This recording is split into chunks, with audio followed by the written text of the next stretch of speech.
Mars beautiful flowers. Welcome back to Maggielia Rose. I am Tulip. I am currently your host. And today we're making some Bolognese. I have my cutting boards here. I have my trusty apron where I'm also in Nightshade's kitchen because my kitchen's a bit of a mess right now. I won't go into details, but I also have just a knife. We have my watermelon cutting board. Isn't it cute? It matches. I have gluten-free flour because a certain father is gluten intolerant. And what else we got? We got some eggs, some other things, and we have more of the Bolognese recipe over here. But right now we're going to be focused on some of the dough. And make sure you don't forget to wash your hands. I already did because I had to redo something. Don't worry about it. And everything's taken care of. Never let you go.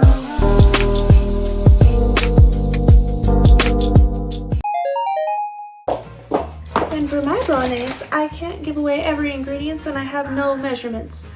But I made this many times. At least I've done this one. I haven't made the other one. A pasta. I don't know how to make pasta. I'm trying my best though. But for this one, I usually get mirepoix blend, and it has celery, onions, and carrots, and you want to separate that, but we could do that later. We'll do the hard steps first.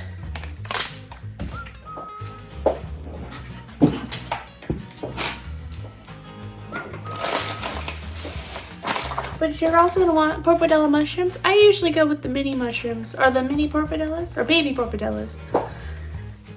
And then there's leeks. Fresh leeks are better, but the store didn't have any. Today's Thanksgiving, or Thanksgiving week, so not a whole lot of stuff there. But and then we have Italian parsley. Gotta be Italian.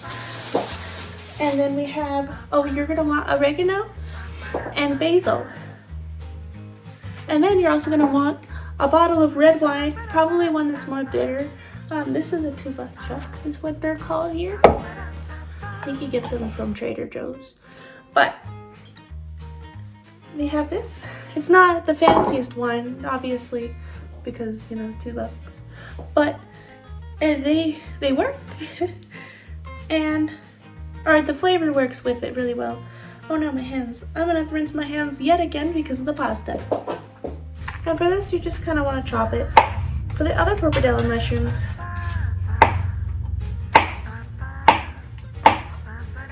you want to chop them in like little pieces as well. You just want to dice these. Or you could put whole slices of mushroom as well, but this one, obviously it's too big for that. So you're going to be wanting to chop it.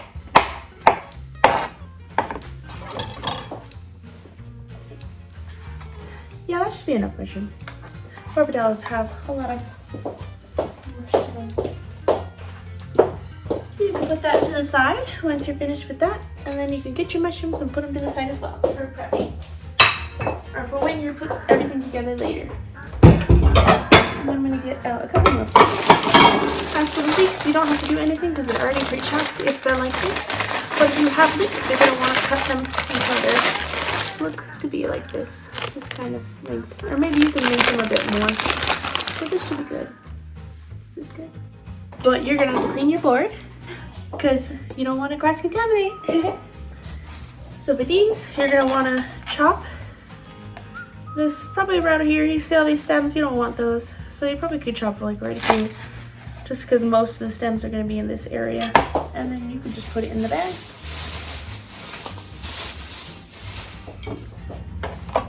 And this is where the hard part comes in, because you're going to want to take the leaves off of the stem. Any remaining stems you don't want to have. And you're going to be doing this until you have a good amount of parsley.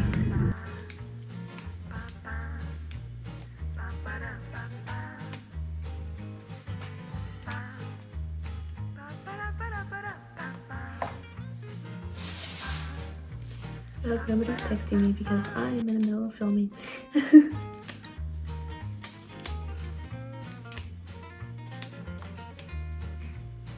So that's a good amount of parsley. And what you're going to want to do is you're going to want to mince this up. Your parsley is probably going to be this amount. Probably between a cup and a half cup. Again, I'm not sure. I eyeball everything.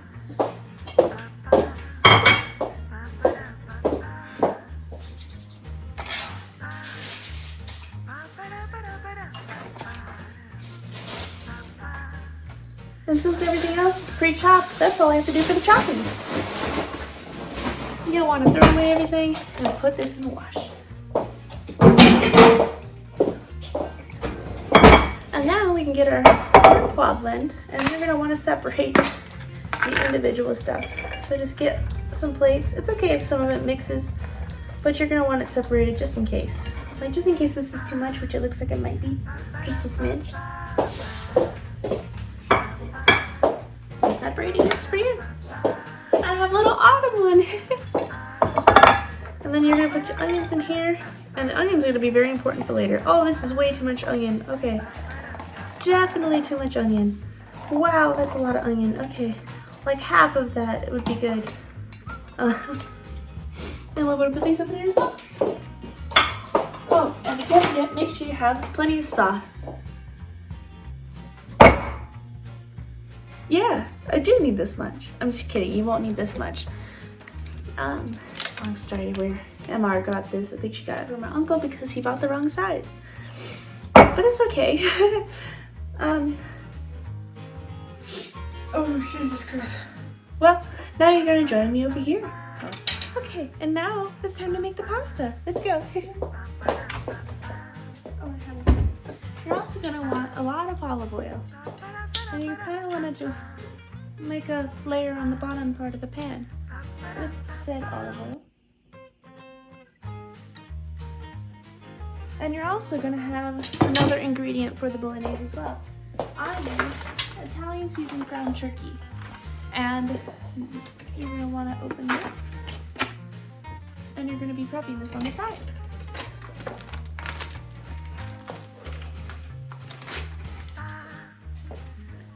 And you can also use oil to base that pan as well.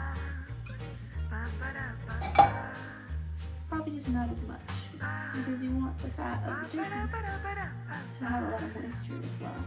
That's right, a lot of moisture. Also, you're going to want to have garlic. MR lives in the garlic capital, so she's able to get this to us here in Batavia. We use it for both the meat and the ragu. I do use a lot of garlic, so don't worry about that. Another good tip for garlic is that when you're using it, you wait until you start seeing the garlic sizzle, and then you can put the onions in. The onions for the bolognese are going to have to go first for the flavor. You can have it at a higher temperature when you first begin.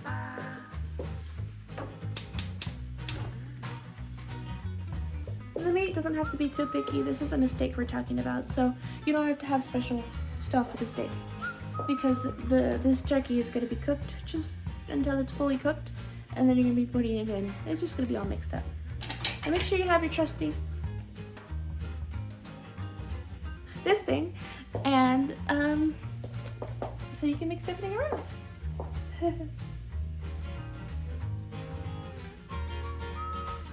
This one's starting to sizzle. So you want to put your meat.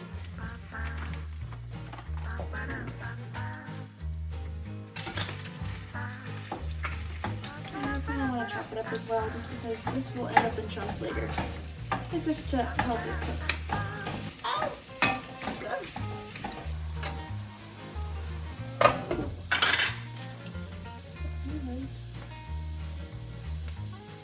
There we go. Then you're going to want to put some onions in.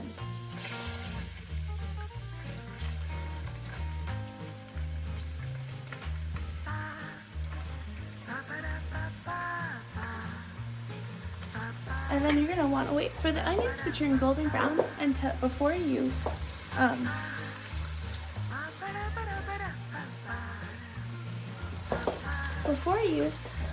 put the rest of the veggies in. The next step would be leeks.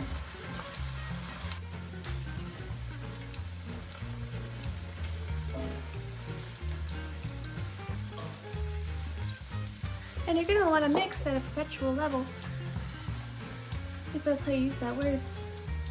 If you wanna make sure that nothing sticks to the pan.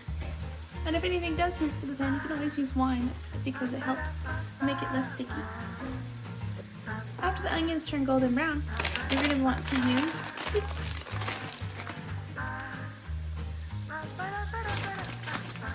Maybe I should try them.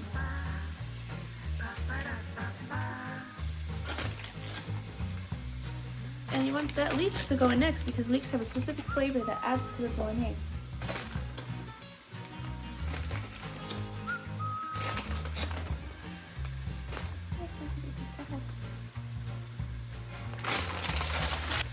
And you'll start to notice a nice smell. It smells really good.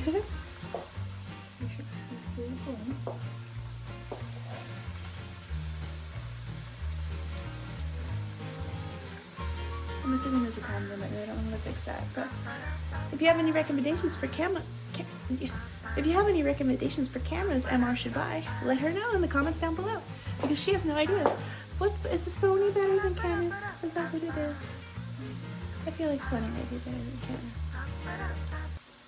I don't know. And at this time, we can add the celery and carrots. So this one's the celery.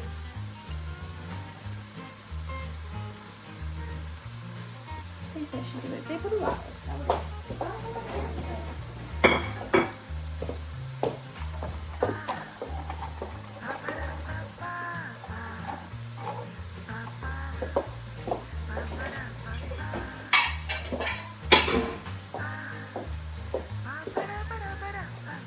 You're gonna want those to cook a little bit longer too.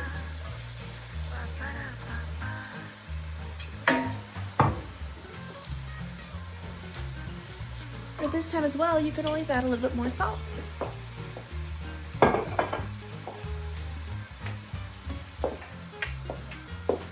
You're gonna want oregano, probably fresh oregano, but we don't have this at this time. Sorry, it's winter.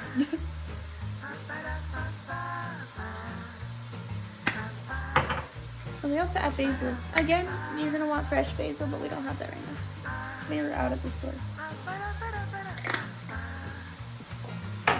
And lastly, you're gonna want to add the parsley. Italian parsley. And you're gonna want to mix that all together. And it's gonna smell very yummy. And along with this, you're gonna want to add the meat as well. And you're just gonna slide the whole thing of meat inside the pan.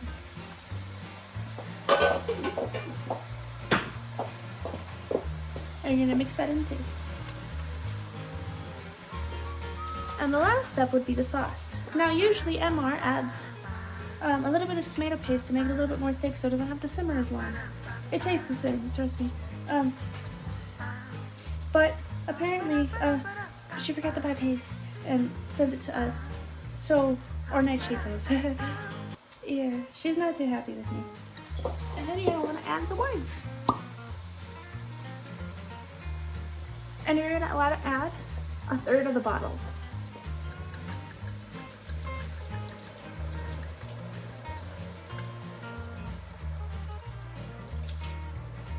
And then you're gonna want to add the sauce. I don't know how I'm gonna do that. You're just gonna use a ladle. Or if you want to have regular sauce, it would be one small amount of paste. I don't know what size it is. It's like a little tube. It's like half the size of a regular can of tomato paste. And then you're gonna have 2 cans of tomato sauce. And then you can add a little bit of water, but usually that should be okay. But right now we have this. An oversized amount of sauce. So I'm gonna have to eyeball this. Isn't that great? I probably put 3 ladle scoops.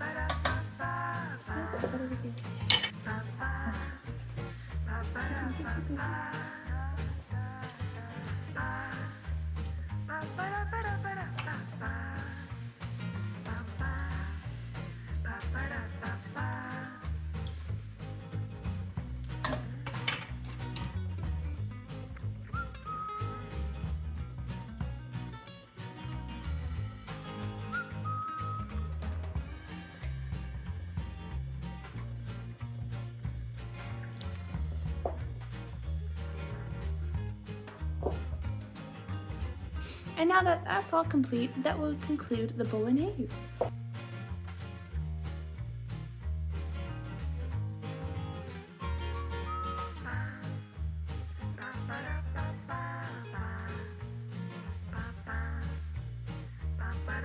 And there you have it, Bolognese.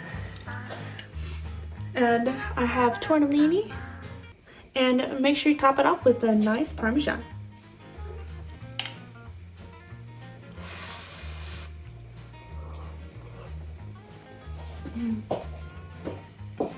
That's good. And I'll see you guys next time. I hope you enjoyed today's video. I will try to do more baking stuff in the future, but I think next time you'll be seeing me and my sisters. Until next time, bye. Recording the Bolognese part. Fucking, I don't know. 3, 2, 1, go. That one was a little bit aftergo. Oh, should I open the sauce? Big ass can of sauce. I don't have any other sauce. It's just that. Oh, I have nothing to thicken it.